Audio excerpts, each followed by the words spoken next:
안녕하세요. 팔봉도의 도예가 박광철입니다. 이번 시간에는 그 도자기를 만드는 성형 중에서 가장 기본적인 성형인데요. 물레를 이용해서 하는 컵 성형을 하도록 하겠습니다. 컵 성형은 도자기를 처음 접할 때 가장 먼저 제작하는 방법이 이 컵을 만드는 성형입니다. 그 이후에는 이제 그릇이라든지 항아리라든지 꽃병이라든지 좀 큰 기물이나 좀 복합적인 형태를 이어갈 수가 있는데요. 그 전 단계인 컵을 성형을 함으로써 쉽게 다른 작업을 이어나갈 수 있는 방법이라고 하겠습니다. 오늘 준비한 그 도구들은 많이 필요하지는 않아요. 이제 흙과 이제 물 그릇과 스펀지와 손물레 그 간단한 도구만 있으면 충분히 사용이 가능하다고 할 수 있겠습니다. 또 집에서 혹시 작업을 할 경우에는 물레 좀 구기가 힘들겠죠. 그러면 이제 간단하게 이게 납작한 나무판이 있으면 쉽게 또 같이 대용으로 사용할 수 있을 것 같습니다. 이제부터는 저와 함께 손물레를 이용해서 컵을 만드는 시간을 가져보도록 하겠습니다. 처음에 이제 그릇을 만들기에는 밑판을 만들어 줘야 되는데 그게 크지 않게 거의 이제 조그만 손 안에 쥘 수 있는 크기의 흙의 양을 떼어서 둥그란 구슬 형태를 만들어 줍니다. 그 다음에 물레 위에 올려놓고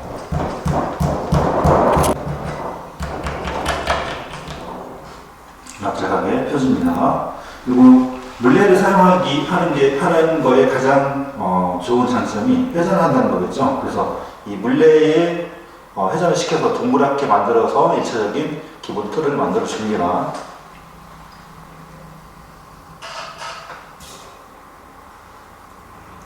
그리고 이 폭도 한 종이컵의 입구 넓이 정도로 예상을 해서 잡아주면 딱 적당한 크기로 할 수 있겠습니다. 이번에는 흙을 떼어서 기다랗게 흙을 내려줍니다.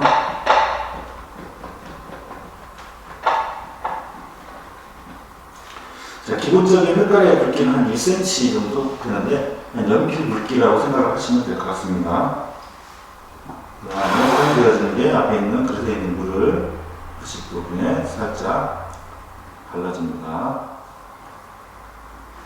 그리고 한쪽 편에 먼저 고정을 시켜주고 둘둘 말아서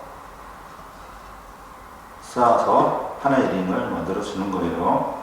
그 다음에 위에서 밑으로 쓸어 내리면서 다듬어 줍니다. 다시 반복해서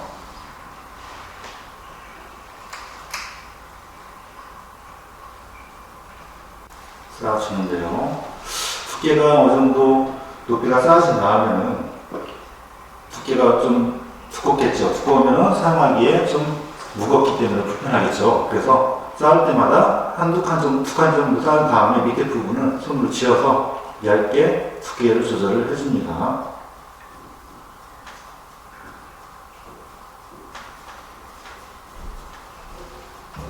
다음에 또 물을 살짝 발라주고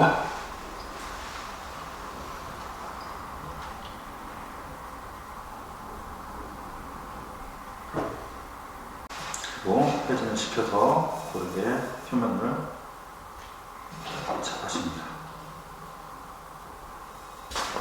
작업을 하다 보니까 좀 빠른 것 같죠? 그래서 못 보신 분에 대해서 설명을 한번 드리겠는데요. 역시 이제 쌓을 때는 물 발라주지만 한쪽 편을 먼저 붙여줍니다. 이거는 이제 여기서 시작하기 때문에 고정이 돼서 여기서 시발점이 되는 거겠죠? 그래서 맞춰가지고 끝난 부분에 끊어주는데 앞부분을 살짝 쓸어주고 끝난 부분도 쓸어서 대각선 방향을 물리게 해야 전체적으로 마를 때 당겨졌을 때 갈라지는 것이 나올 수가 있어요. 만약에 끝부분이 이렇게 붙어 있으면 얘가 마르면서 이렇게 떨어질 위험이 있기 때문에 이렇게 대각선 방향을 잘라서 해주는 겁니다. 그리고 안쪽에 손을 대고 바깥에 손을 다듬을 때는 바깥에를 대어서 손을 맞대어서 이렇게 다듬어주고 역시 안쪽도 바깥에 손을 맞대어주고 다듬어줘야 형태가 틀어지지 않겠죠. 역시 마지막 끝부분에도 거의 이제 쌓아 올리는데요. 부분을 맞춰서 눌러주면서 두께를 또 얇게 만들어주는 장점도 있지만 다져주는 또 효과도 있기 때문에 단단하게 또 다져주는 장점도 있겠죠. 잡아줄 때도 손끝과 손끝을 맞대어서 작업을 해줍니다. 손바닥을 잡아주면 마찰 부분이 맞기 때문에 모양이 틀어질 위험이 높으니까 손끝과 손끝을 맞대어서 형태를 잡아갑니다. 자, 이렇게 해서 기본적인 형태가 잡혀졌는데요. 전 부분을 빠듯하게 잡고 싶은 분들은 얘를 커팅을 해서 잡아주기도 하고, 그렇지만 이게 자연스럽게 높낮이가 큰 차이가 없기 때문에 이렇게 마무리 하셔도 될 것 같아요. 얘를 살짝 커팅을 해서 고르게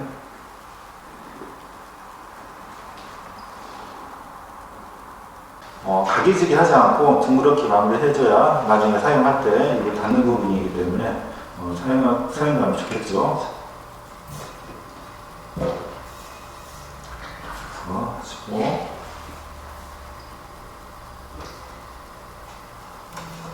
전적인 형태가 완성되었습니다. 여기에 손잡이를 달고 모양을 해준 과정을 추가가 되겠는데요. 오늘은 이제 그 촉촉한 상태이기 때문에 말려서 준비를 또 시간이 걸리기 때문에 바로 오늘은 이제 만드는 1차적인 성형 과정만 해서 마무리하도록 하고요. 손잡이로 한 3-4시간, 2시 정도 지나서 좀 건조를 시킨 다음에 붙여주는 게 적당하지만 오늘은 오늘도 마무리해서 손잡이 다는 것까지 해서 마무리하도록 하겠습니다. 손잡이도 뭐 여러 가지 방법이 있겠지만 전에 좀 가늘고 두껍게 해서 모양을 잡아줘요. 그 다음에 바닥에 두드려서 얇고 눌려주는데 보기에는 조금 두꺼워 보이죠. 근데 옆에 봤을 때는 좀 가늘어 보이죠. 그래서 좀 투박해 보이지만 그래도 가볍게 느껴지게 하려고 일부러 바닥에 두드려주는 겁니다. 그리고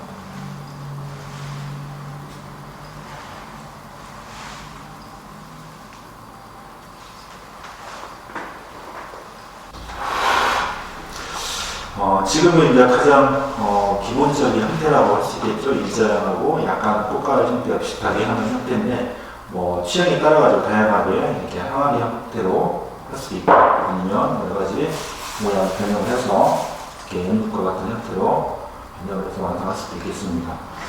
커피를 좋아하시는 커피잔이나 찻잔 정도로 할 경우에는 좀 낮게 그렇게 할 수도 있고요. 컵이나 그 음료수나 우유를 마실 수 있는 좀 중간형의 사이즈, 그렇지 않으면 원두커피나 대용량을 원하시면 좀 크게 올려서 완성할 수 있겠죠. 예, 이제 성형을 마쳤는데요. 손잡이는 보통 한 2-3시간 후에 다루도 좋고, 그렇지 않으면 건조 후에 정면다루도 끝난 다음에 다는 게 가장 적정하거든요. 보통 이제 하룻밤 정도 아니면 한 24시간 정도 건조 후에 정형을 하고 그 다음에 손잡이를 달아주는 게 가장 적당하다고 하겠습니다.